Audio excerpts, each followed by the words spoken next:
Okay, welcome everybody. Um, People are still joining, but a few more seconds for them to join. But also out of respect for those of you who have joined on time, we don't want to delay the start, of course. So you should be able to see my screen, and yeah, I think we'll start. On behalf of the Barcelona Expat Week and the City Council, a very warm welcome to this session about housing in Barcelona. How you search it, how you find it, what you need to know about it. Um, we're going to run this session in about an hour max. There's time for questions at the end for you. What are we going to talk about today?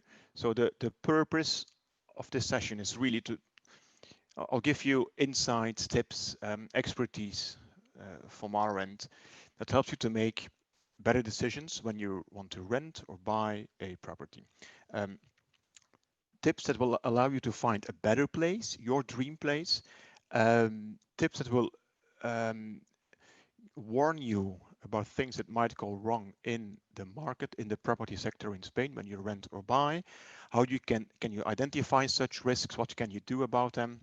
uh, Tips that will hopefully help you that you don't overpay for your property, um, but of course as well that the whole journey becomes a pleasant experience, because for many people, once they start searching for a property, it becomes quite quickly frustrating. So there's a lot of things we can do to avoid that and to make it a pleasant experience and part um, of your life in or around Barcelona. Good. So use the take notes, pen and paper, have it ready. There's a chat function at the bottom of your Zoom application where you can ask your questions, and we will monitor these questions, and I'll, assuming there's sufficient time, we'll respond to them at the end. So very briefly, who am I? Raf Jacobs. I'm a long-term resident in Barcelona since 2001, nearly 20 years. I'm originally from Belgium. Um, and my day-to-day job is really helping people taking better decisions on renting or buying properties, or investing in properties or selling properties, all property related, for not just for Barcelona, for many parts of Spain. Some buyer advisor, buyer agent, and investment advisor. Um, I founded the company. My business is Inspire Property Expert, previously Inspire Boutique Apartments. I do lecture at the University of Barcelona in their real estate master, the Master Inmobiliario. Um, Again, specifically about how do you accompany buyers in the process, in the buying process in Spain.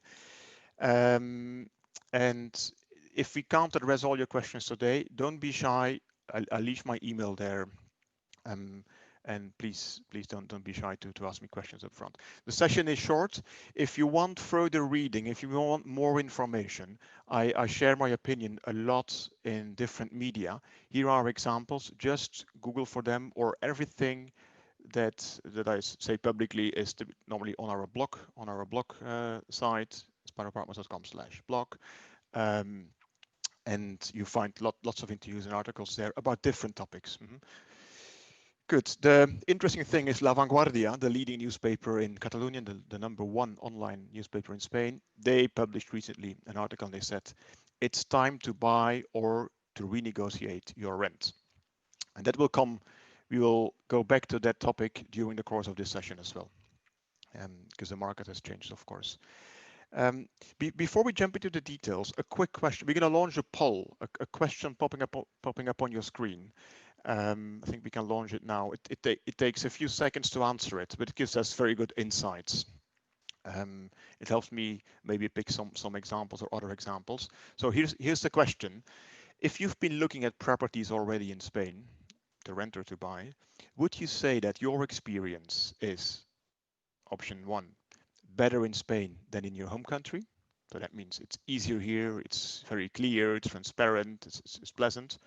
Option B, it's quite similar to what you would have expected, or what you see in your home country. Or three, it's more complex, it's more challenging than in your home country.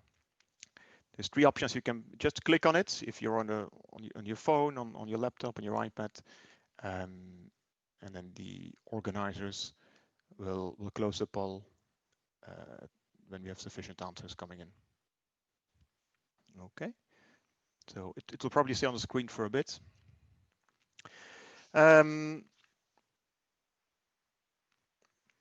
Very important, because searching for a property is not, the first step is not to go on Idealista or Fotocasa or Casas or the other property websites.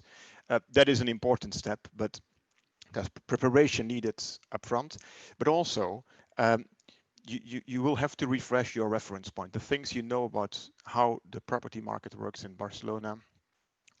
Things have changed dramatically, and that's because of COVID.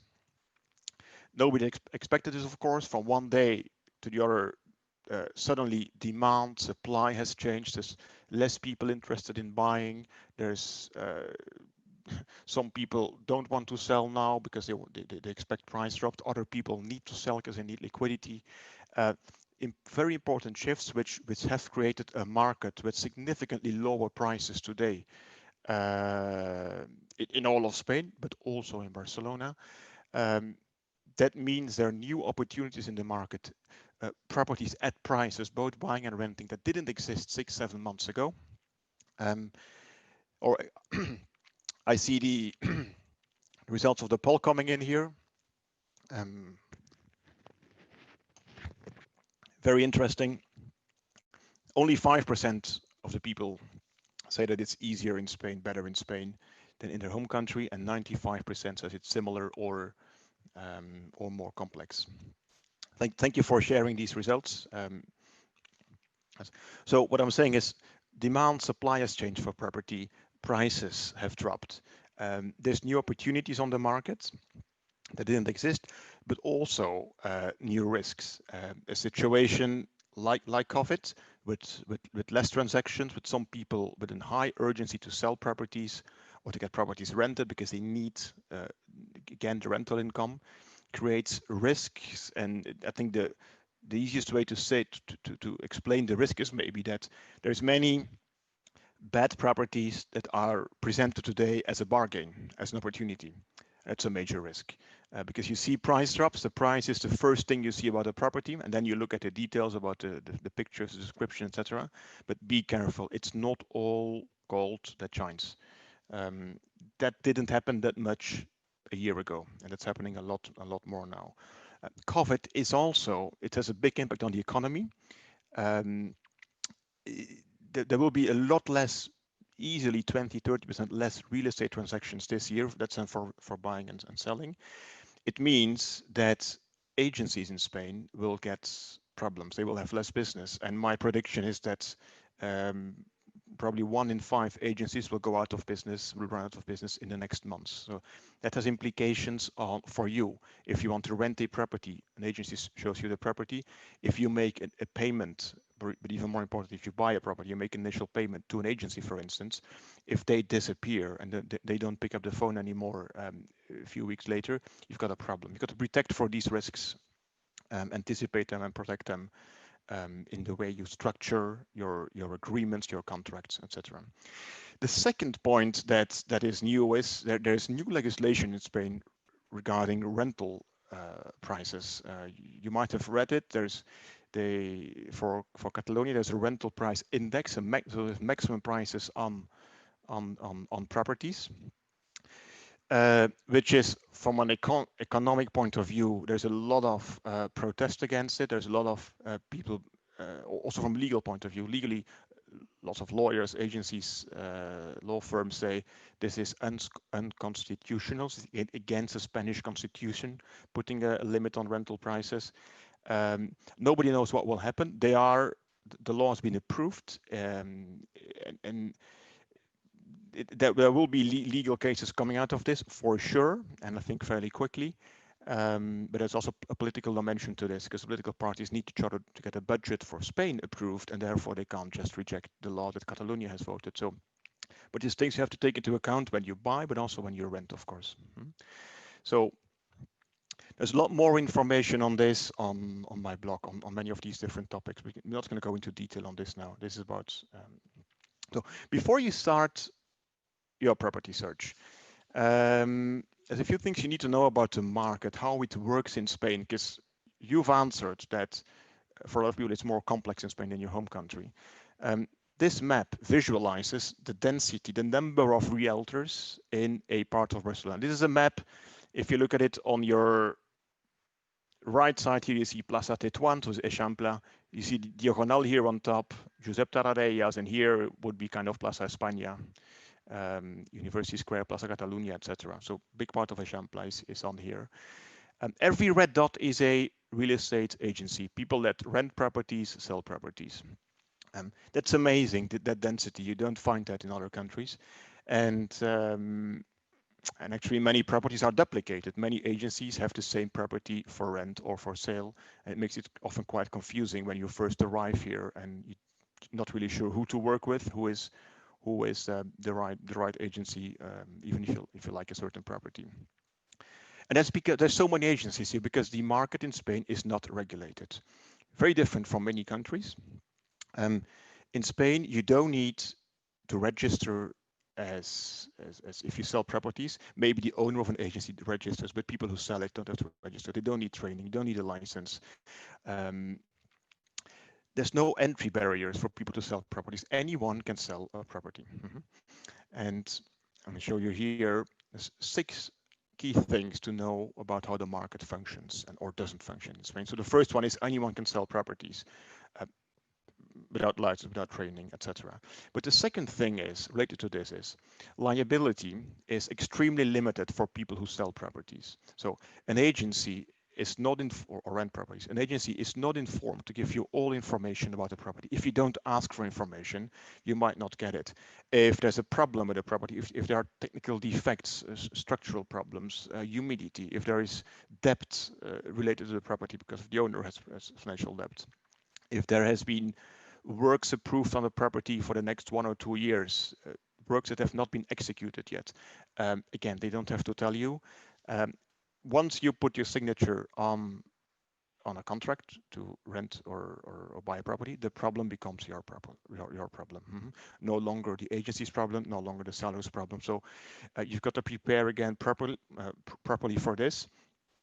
You have to do the work yourself. It's linked to the third point, the notary public, this is for buyers, is not involved at all in the due diligence of a purchase operation. It's not involved in checking if everything is okay. He's also not responsible for that part. You will see the notary public, the last 1.5 hour of a several month journey when you buy a property in Barcelona. So again, that's why you might have read lawyers are important. They're not enough, but they are important, part of the process, because the notary isn't doing it, as in some other countries is the case. At the same time, Barcelona is a city with strong demand from different groups, local people, foreign people. Foreign people can be people who live here already, expats, or people that plan to come to Barcelona, and investors for properties. That makes that good opportunities, good properties sell or rent very quickly. So you need to take a quick decision if you like a property, or you probably miss it, someone else buys or rents it.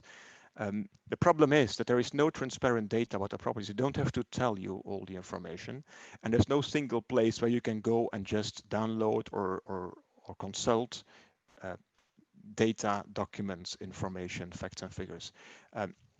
That makes it complex, so therefore again the preparation is very important. We talked about properties presented as a bargain, properties with problems, so check that out properly. And checking out doesn't only mean check it out from is it structurally okay. You also need to check it legally and financially. We'll come to that later. And the last point here is a new legislation about the index of rental prices. We also do research amongst our customer base, and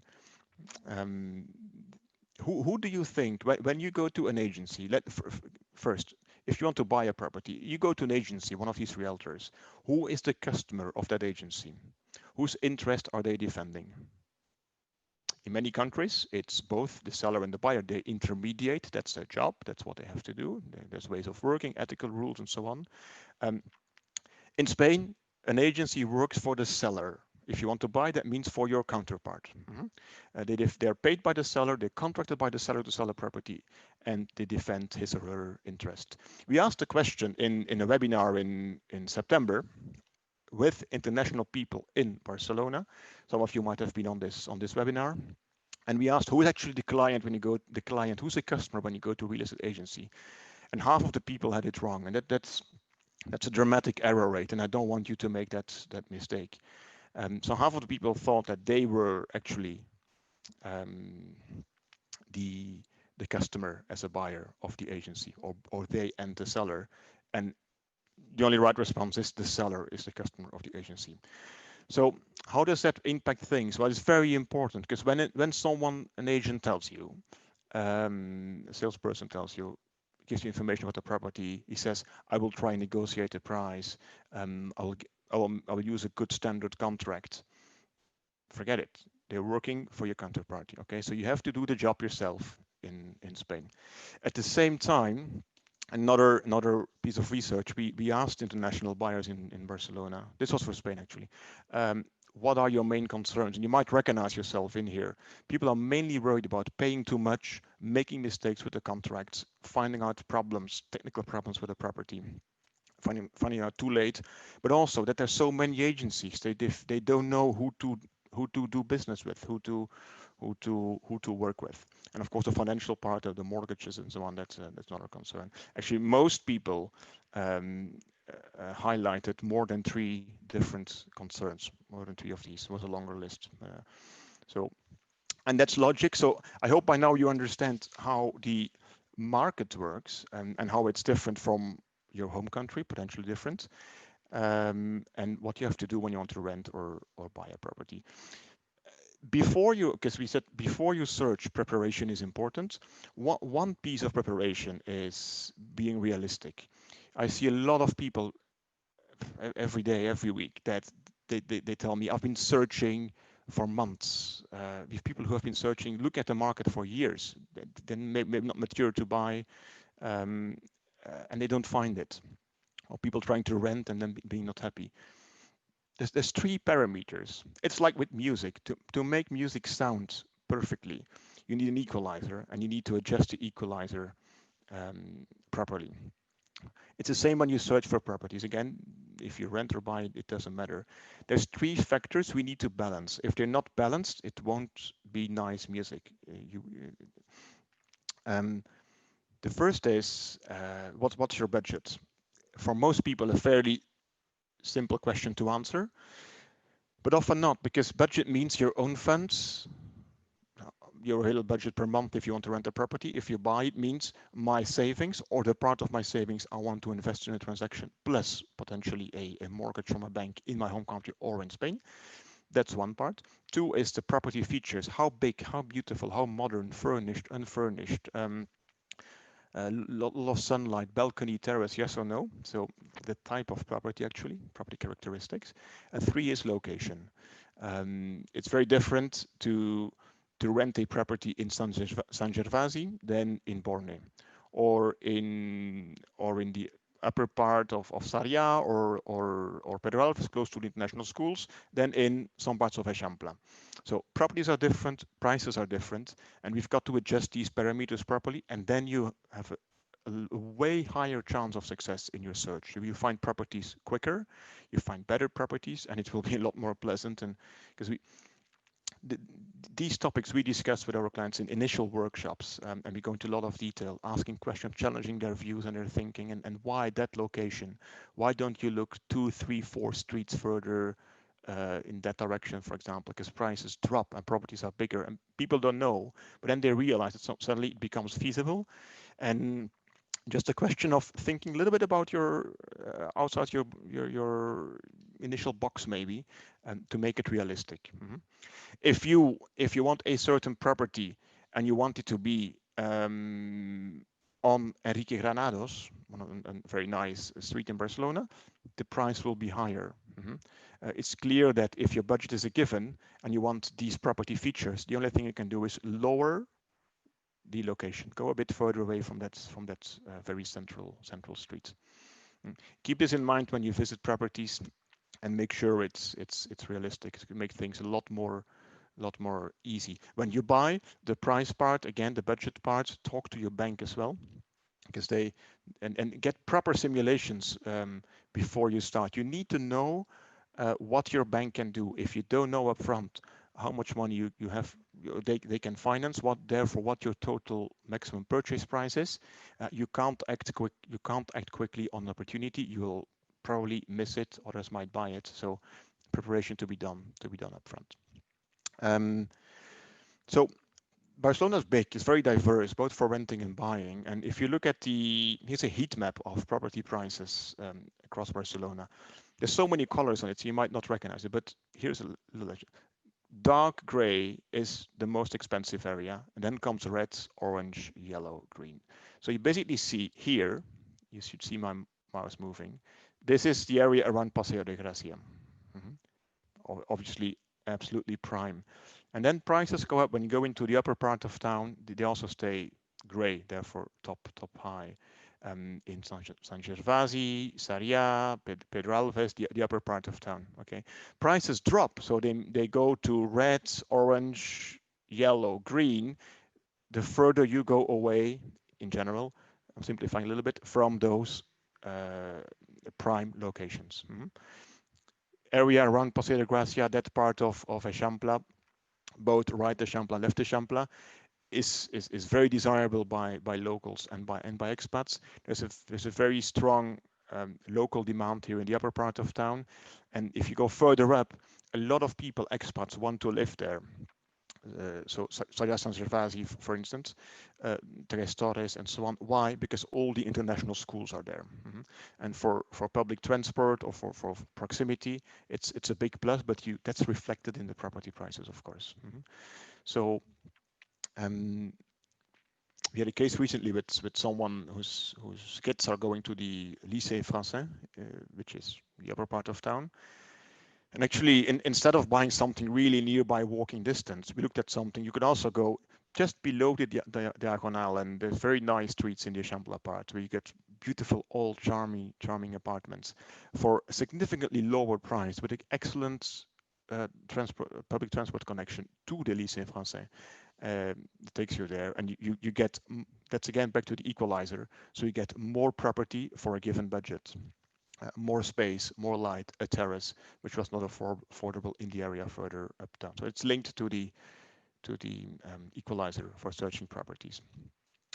When you search, it is another map with a little bit with more colors on it and maybe a bit simplified.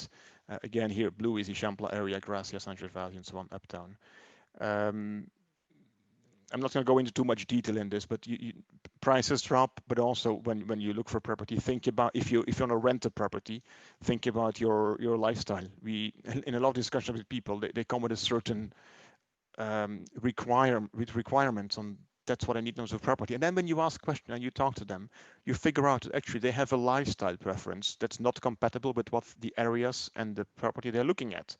So back to the equalizer, it's not realistic, you need to adjust it. Or you might find something, but you might not be happy there afterwards. So obviously the old part of town here, the Gothic area, Born area, Raval, when you walk around there, you need to decide if you like these parts, less accessible by cars, very touristic, in a normal tourist season. But equally, we see people who just love to work from home. They love to go to the beach in the morning. They have a very high interest in the past, the Poblenou area, but also even further up now to Glorias, Arroba 22, so the new business district, Clot, because prices are more attractive than more towards the center, at least this part of the center. And you are at 20-25 minutes walking distance from the sea. Now, if your kids go to international school, which is on the other part of town, then that's probably not a good option for you. If you want to buy, if you buy to live yourself, I think that the same criteria apply, but of course you need to think more long term. But there's also a lot of people buying a property, buying it to as an investment, to buy to let, as we say. So then you need to think about where is demand on the rental market for my properties. And in my view, if you want to make a good investment, if you want to get recurring monthly incomes, predictable income, so not but a very low risk in terms of the tenants and not paying. You've got to be at locations where you find both local demand and international demand, expat demand, foreign demand.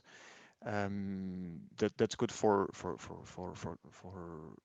when it's empty, get a tenant quicker.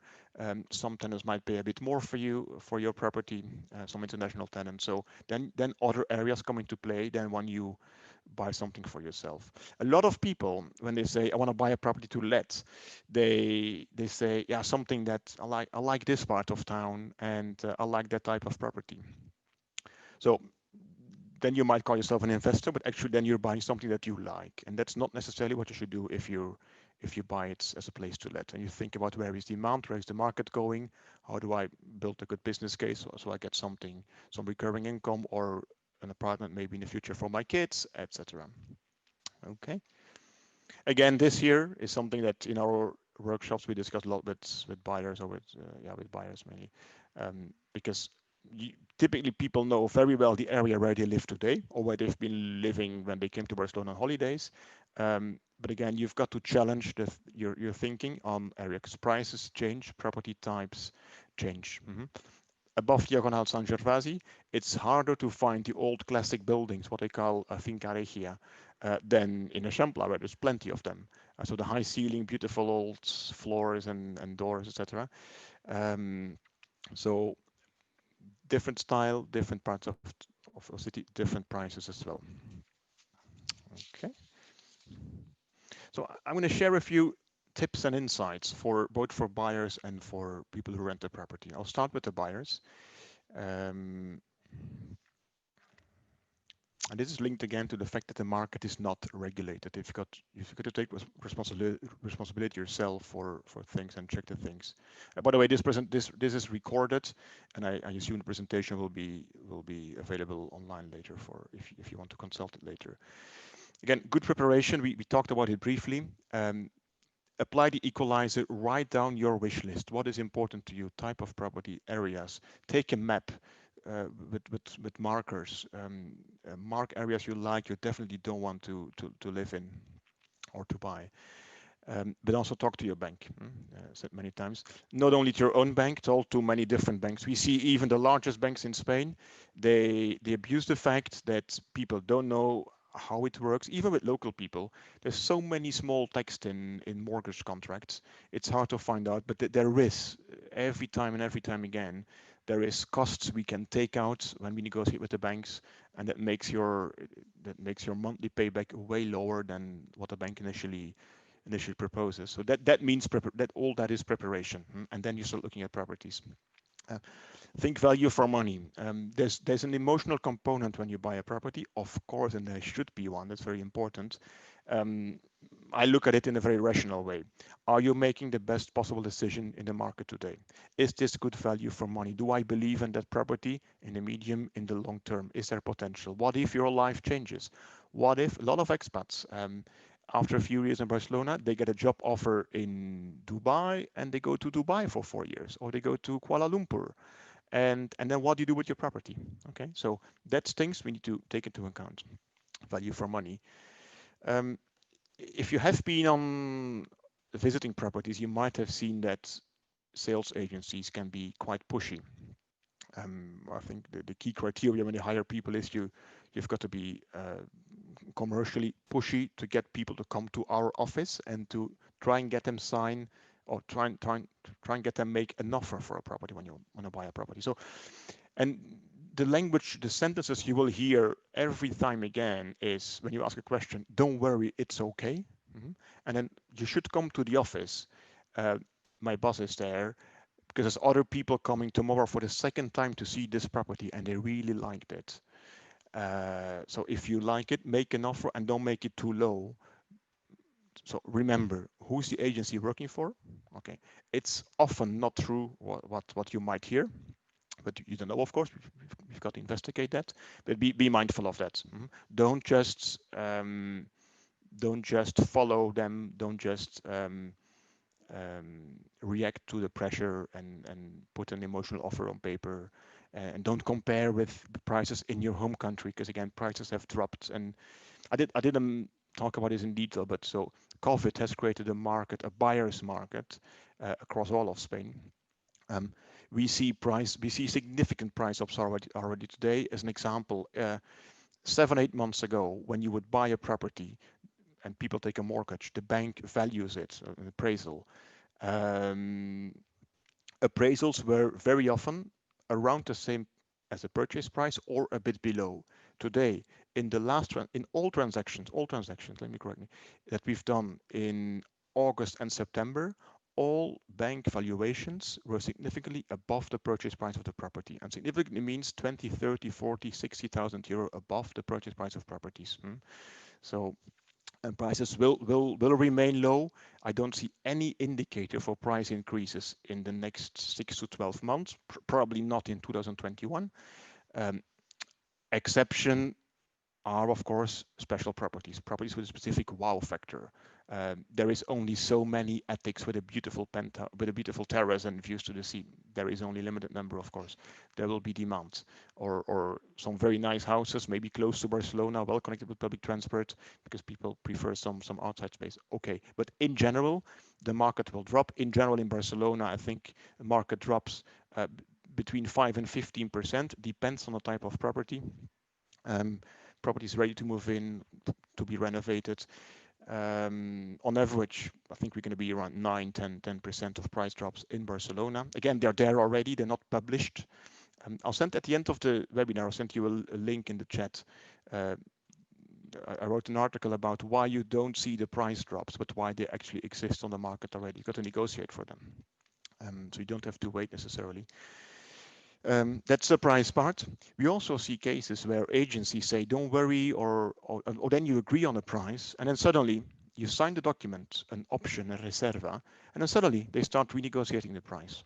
It happens a lot in Spain. And is it legally correct? No. Is it ethically correct? Absolutely not. Why do they do it? Because you can't do them anything. The market is not regulated. So it means they sometimes have another buyer. They might not have, but they might try to reopen a negotiation and get an increased offer from you. So again, there, take the emotion out of it. Look at it. Is it worth it? Yes or no? I need to know what is your walk away point, of course, when you buy a property. Think of the fourth point here. When you pay a reservation, it's normally up to 1% of the purchase price. And when you pay arras, earnest money agreement, when you pay up to 10% of the purchase price, who do you pay this to? You can pay this to the owner directly, but you don't know the owner. You probably have never seen the owner. And a property might have multiple owners. Actually, many properties have multiple owners. Think of inheritances.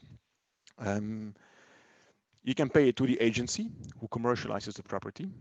Okay, but remember, 1 in 5 at least will disappear in the next months.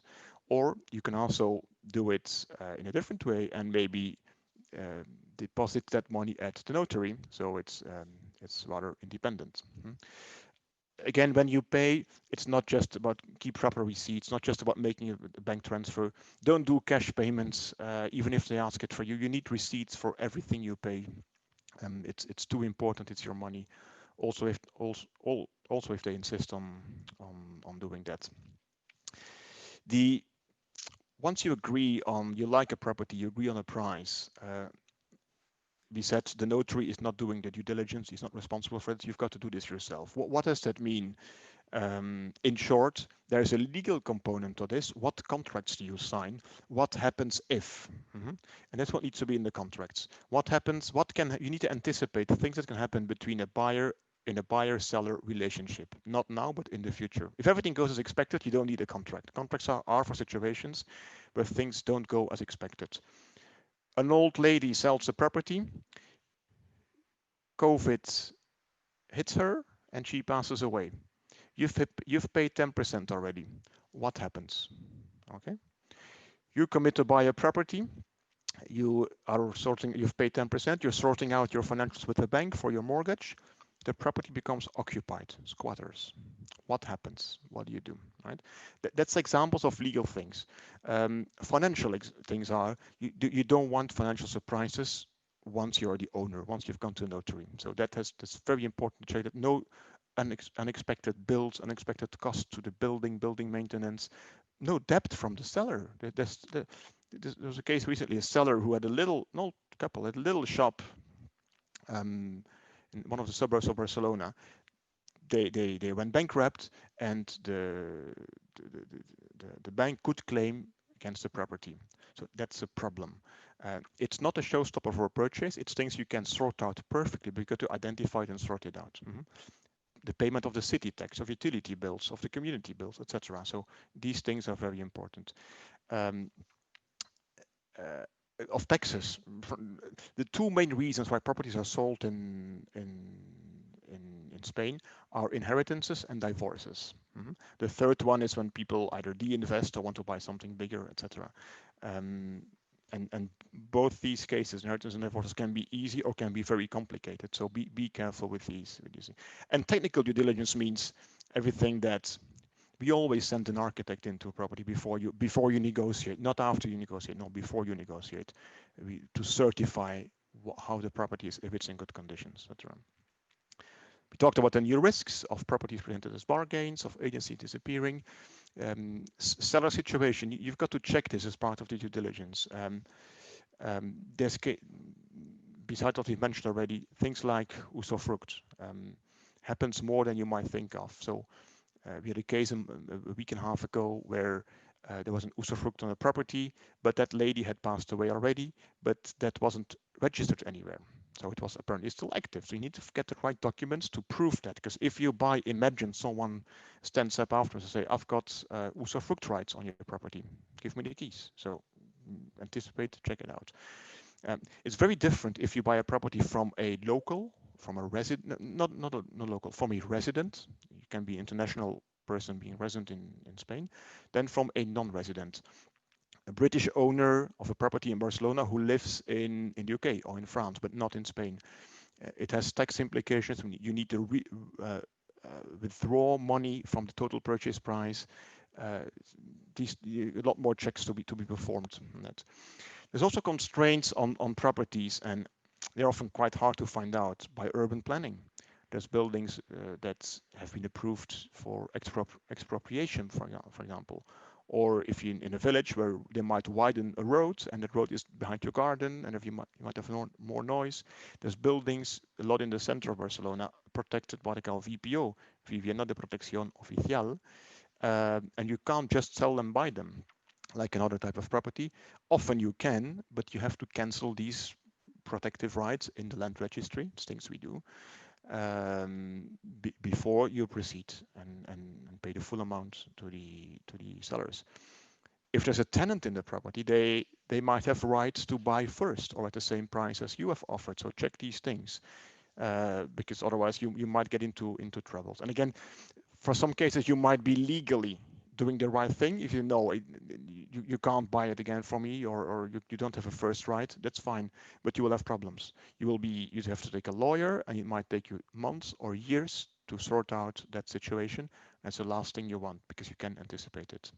Okay, this in about all properties, there is discrepancies between the actual and the real square meters. This applies as well for tenant, for if you want to rent a property, of course. So these things have to be checked carefully. They're often not a problem. Sometimes they are a problem, where you see that properties have been joined, they merged together, and there's no proof of it. The property is suddenly 25 square meters bigger than what's in the cadastre or the land registry, and nobody can say why it is. So that's a big red flag, because that means that at least one room officially isn't part of the apartment and was maybe part of the community of the building, whatever, but it's not registered as your property. So be careful with these things. For people thinking of buying properties off plan, so new developments, properties that they are building today, two very important warnings. One is a general one, which is you need a bank guarantee from the seller for any payment you make. We had a seller recently, and it's a big developer, and they didn't mention it, and and unless you insisted, even they're obliged to give it. Unless you insisted, they tried to avoid it. They said, no, we don't do this in general.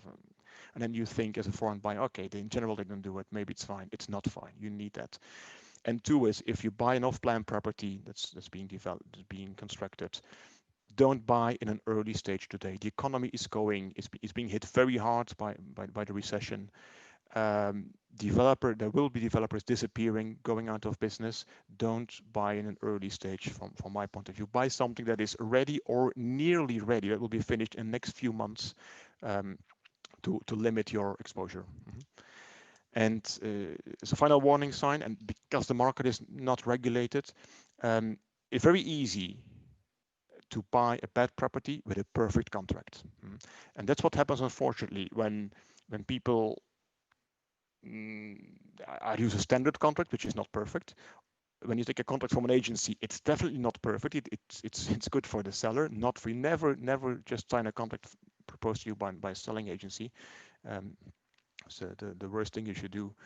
But you can have some people take a lawyer. Okay, that's fine. The lawyer looks at the contract, but the lawyer isn't thinking about all the other things, or some of the other things we mentioned here, about the value for money, about long-term potential. What if your life changes? Who do you pay to? They make sure the contract is done correctly, legally, from a legal point of view, a perfect contract, but you might make the wrong investment, buy a wrong property. So again, here it starts with good preparation and then proper due diligence, and at the right and don't do things in Spain that you wouldn't do in your home country. I know it sounds simple, but I see so many people doing things that afterwards they say, yeah, I made a mistake, I did this or I did that, or I just paid that. No, don't do it. Don't do it. It's a too important decision. Buying a property for most people is the biggest financial decision in their life. So do it properly. Now, when you want to rent a property in Barcelona, and we're nearly coming to the end of the session here. The same applies regarding prices. Location, be flexible on that, and do some benchmarks. Walk around in different areas because the price changes significantly. There's contract duration. It's totally different if you rent something for a week, for 9 months, or for really long term. That means different types of contracts. The first group is a touristic rent, Airbnb and so on. The second is monthly rentals between a month and a year. And the third group is long-term rent, 5 years. And if the owner is a company, 7-year contract. So it's the long commitment. So that means you got to check properly what you're signing, because you're committed for a very long duration if you go for the third option. The middle option, monthly rentals, is interesting for people who stay shorter, but it's also interesting for owners because you need to have a furnished property, of course, but it's quite easy to find tenants. Not now because of COVID, because there's less people traveling for business and taking an apartment instead of a hotel. There's less people traveling for leisure and so on. Okay, but we expect that will come back at some point in the future. If there are things in your rental contract that you don't understand, don't sign it. And again, we see too many examples where it goes wrong. Ask to clarify it, ask to adjust it, ask to adjust the language, or to specify what exactly is meant with a sentence. And that's things regarding who's responsible for repairs, for what repairs. The water boiler is broken, who's responsible for that? Painting of the apartment. Utility bills, Wi-Fi, insurance, all these things. If you add them up, there's a lot of very good agencies, very good owners, but some are abusing the facts, and that there's not that much regulation. But once you sign a contract, of course, you're committed to what you've agreed upon. There is this new rental index with a limit on rental prices. Let's see what happens. It will go to court for sure, but it is active. The law applies. There's fines between 3 and 90,000 euro if people don't if you don't follow the rental index. You can consult it online. If you Google it, you can see for your property, for the address, what the maximum rental price is. As with any rule or law, there is exceptions. The tenant can ask more than the price based on the index, if the property has been renovated, if it's furnished, if it has an outside space, if it has a parking, and so on. So that there is ways to ask more. They can also charge you not just the price for the rent, but they can also charge you separately things like the annual city tax, community costs, so monthly or quarterly community costs like cleaning of the stairs and etc., maintenance, garbage taxes. So if there is a concierge service downstairs, they can uh, pass these costs to you as well. Again, here, uh, check out properly what is agreed in your contract, and if you're fine with that. If you're not fine, push back. In the market today, you stand stronger as a if you want to rent a property than a year ago, because there's less demand. So I think you have a good possibility to make a much better deal. Um, Things people often forget is check if everything works. Is the heating working? Is the air conditioning working? Is the dishwasher working? And so on. Is the Wi-Fi fast enough? Because once you're in there, um, it's often complicated to get an owner to fix things for you. Mhm.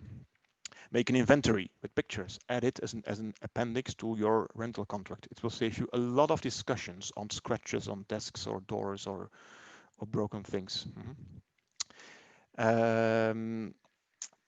And the same applies here. If you make payments, do it with receipts. Some owners ask cash payments. Uh, Never without a receipt. Use common sense. Okay, so there are a few takeaways for people thinking of renting. I'm going like a high-speed train through the different topics because we've got an hour and want to cover a lot of things. But again, if there's questions on buying, on renting, you've got my email there. Reach out. Don't be shy. Don't hesitate. So if I try and wrap up a few things here, the market is attractive this year, next year, both for renting and for buying. Be mindful that not everything that shines is gold. There might be problematic properties or hidden costs, defects that are is camouflated. Um, be mindful of the fact that who you are interacting with in the market, with an owner directly, with an agency, the agency with explained whose interests they defend. It's true as a when you rent, you typically pay the agency about 1 month of rent or 10% of the annual total annual rent. Yes, but still they have a mandate from the owner to to rent out a property, to find tenants, and typically they will go and defend the interests of the owners, of the landlord, not your interest. Although you pay them, there's another discussion: is it fair or not fair? But that is the way it very often works. Third takeaway about the COVID, the opportunities we've mentioned. You can buy at significant discounts today. That means that your property, once the market picks up again, uh, can increase its value fairly quickly. So you buy with a discount, which basically is I think it's a one in a lifetime maybe opportunity to buy at these prices in a city like Barcelona, of course. Um, we did a study as a side note. We call it Barcelona 2050, long-term perspective on the property market in Barcelona, and it's very positive because if you think at it from a European point of view, there's demographics happening and demographics that we expect to happen, where people will move from villages to cities, from inland to the coast, to warmer climates, can work remotely from home more and more, even more now with COVID. But you need businesses, um, you need cities with facilities, and there Barcelona plays a unique role within Europe. At the same time, there's the number of properties they can build between now and 2050 is around 274,000, I believe was the number. That's very low compared to any other city in Europe. At the same time, we think demand is going to increase over the next 30 years. So long term, but again, you need to look at area by area because Barcelona is very diverse.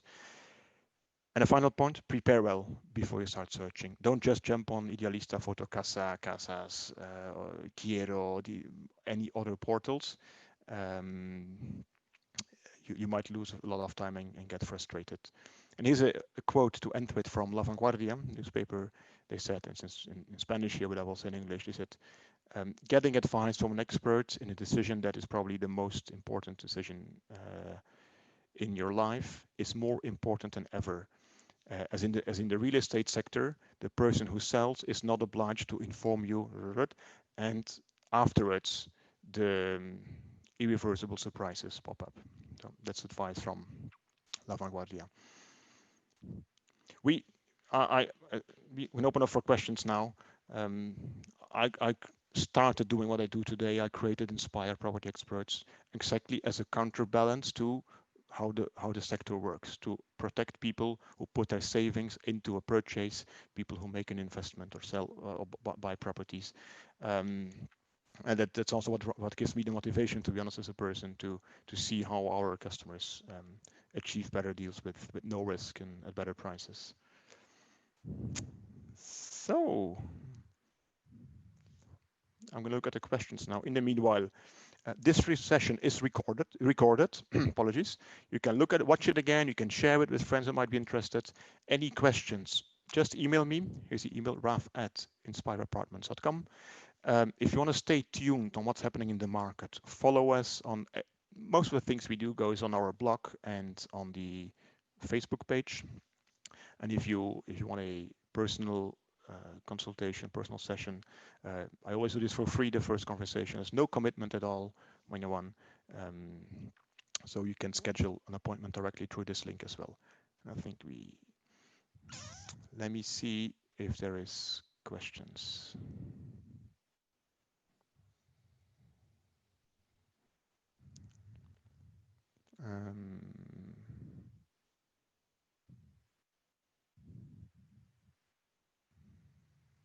Look at the chat now. Hold on. Okay, there's a question here. What is your purchase price outlook for Sarriá versus El Poblenou? Where to buy if investing in 2021?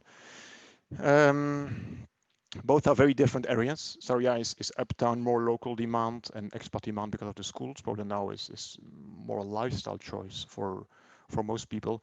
Sarriá is probably less sensitive to price drops than Poblenou, but you will find some price drops there as well. You will find more people, more traditional Catalan families buying properties in Sarriá this year, next year for their kids as an investment because they like the area. They want to buy close to where they live. They won't buy in Poblenou, for instance. If you invest, I would maybe look at other areas actually than Sarriá or Poblenou. I would rather look at maybe parts of Eixample, Borne, Poble Sec, parts of Sants, parts of Nova Esquerra de Eixample, maybe parts of Les Corts, El Clot maybe, for some type of investments. For other investments, I would look at Nou Barris maybe, or Hospitalet. Depends on your investor profile. Happy to have a chat with you offline.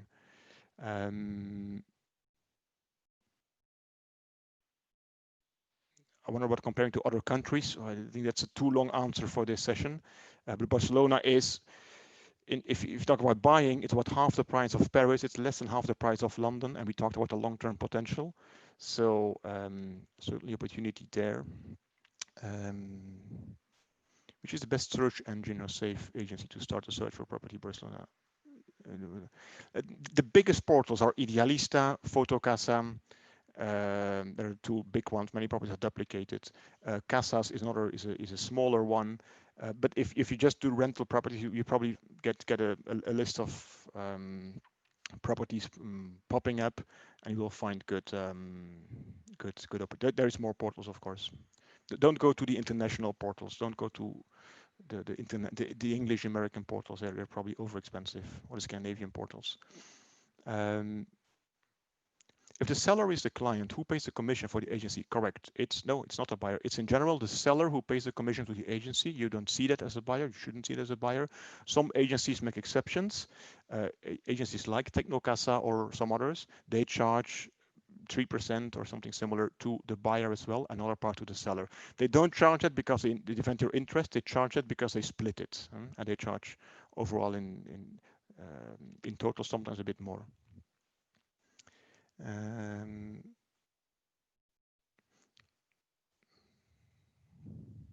What do we think about properties from a bank? It's possible to buy without a hypotheca if you're not residents. So properties from banks, you got to be an additional level of care is required. Um, yes, there are good deals in it. We're doing one at the moment as well. We've done several for buyers, but you got to check more things. Sometimes the bank will ask you to take a mortgage with them because then they have again another customer and long-term business. Sometimes not. Also risk you check the state very well of the property conditions. Some of these properties have been occupied or in the past occupied, so they have not been maintained for many years. So to check out. It's easier for apartments than for houses because the check is quicker. But I'm sorry I answer quickly, but again, feel free to reach out to me afterwards. You mentioned anyone can sell a property. Isn't it necessary to be certified API agent? Yes. For the owner of an agency, yes, but the qualification required is fairly poor, fairly low, and anyone can apply for the API license. You can just pay for it, or you do a course depending on who you are and your background. But the people that show you the property that inform you, that advise you, are most likely not registered as API. Okay, I've seen. Okay, we shared as well links in the chat, so have a look at it. To other articles about the prices in Barcelona, price drops in Barcelona, the buying process as well. So feel free to get inspiration there as well. What percentage of the property price should you expect to pay as a buyer as a deposit? Depends on your conditions. If you're resident, assume you pay 20% of the property value, property purchase price, and probably the purchase tax, which is 10%, the tax. Some banks go a bit beyond that, depends on the guarantees you can offer. If you're non-resident, assume you pay 30 to 40% of the purchase price. Okay. Okay, there's a link here as well in the chat. If you want a personal session with me, you can do that. What about properties outside the city? Give me a call, happy to explain you. It's very diverse, depends where you go. Sitges and Cugat are the top two areas, but you can also find very good housing at a better price in other parts. Depends a lot on your lifestyle and the needs you have for connectivity. And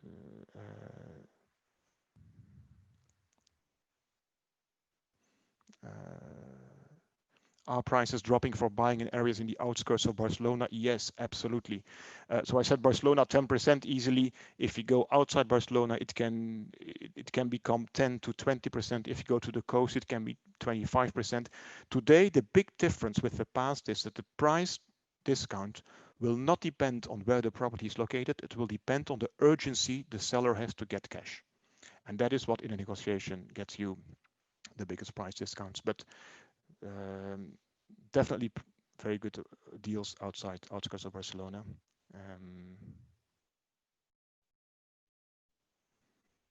How can we negotiate a limited rental contracts up to 11 months in case you want to stay more? Well, if your contract is over, then you can't just prolong them, become a long-term contract. Then you have an option to sign another contract, get into a long-term contract. If you want to stay longer than a year. Some owners might want you to remain with short-term contracts, but again, see if that is in line with your interests. I know it's 4 o'clock. I'm not sure if we can we keep going, organizers?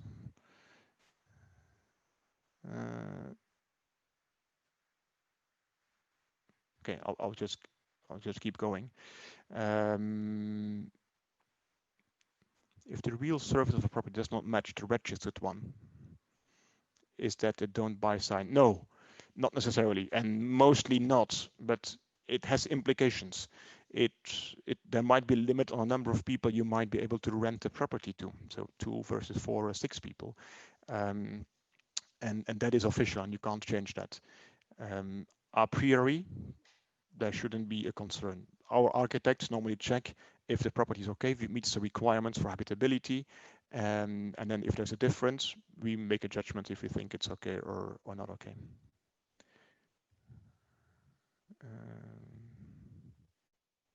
How you foresee the property market in Barcelona over the next 2 to 3 years? So discounts today on the market, not advertised as mentioned in the articles. You got to negotiate for them, but significant discounts on the market.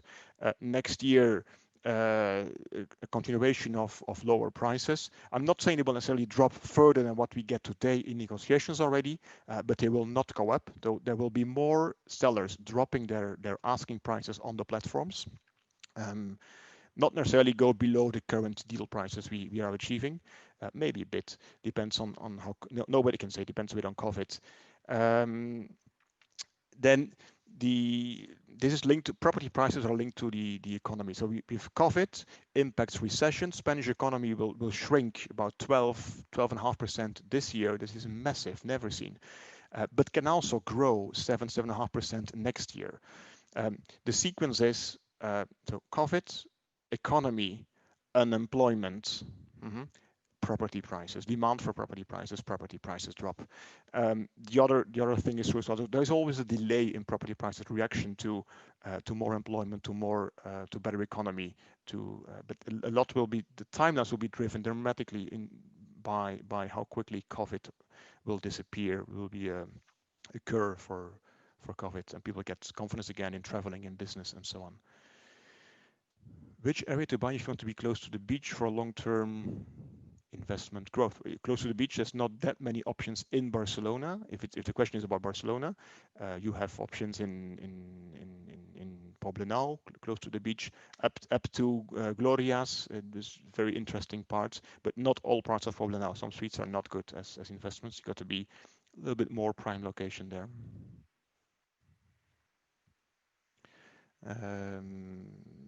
There's a few comments.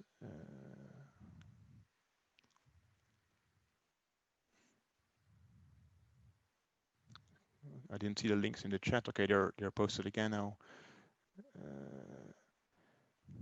I think I'm through the questions. If I missed anyone's question, please write it again or tell me. I will look it up. I'll be very happy to do so. And again, here, as mentioned, so webinar is recorded. You will get an email, I guess, from the City Council.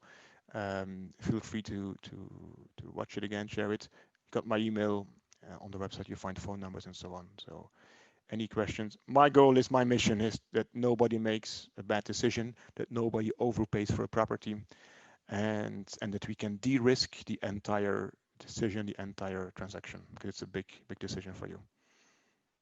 Thank you very, very much. I hope you liked it. And I don't know if there's an option for you to leave comments after the session, but I think there's a short questionnaire as well. So thank you very much and have a good expat week.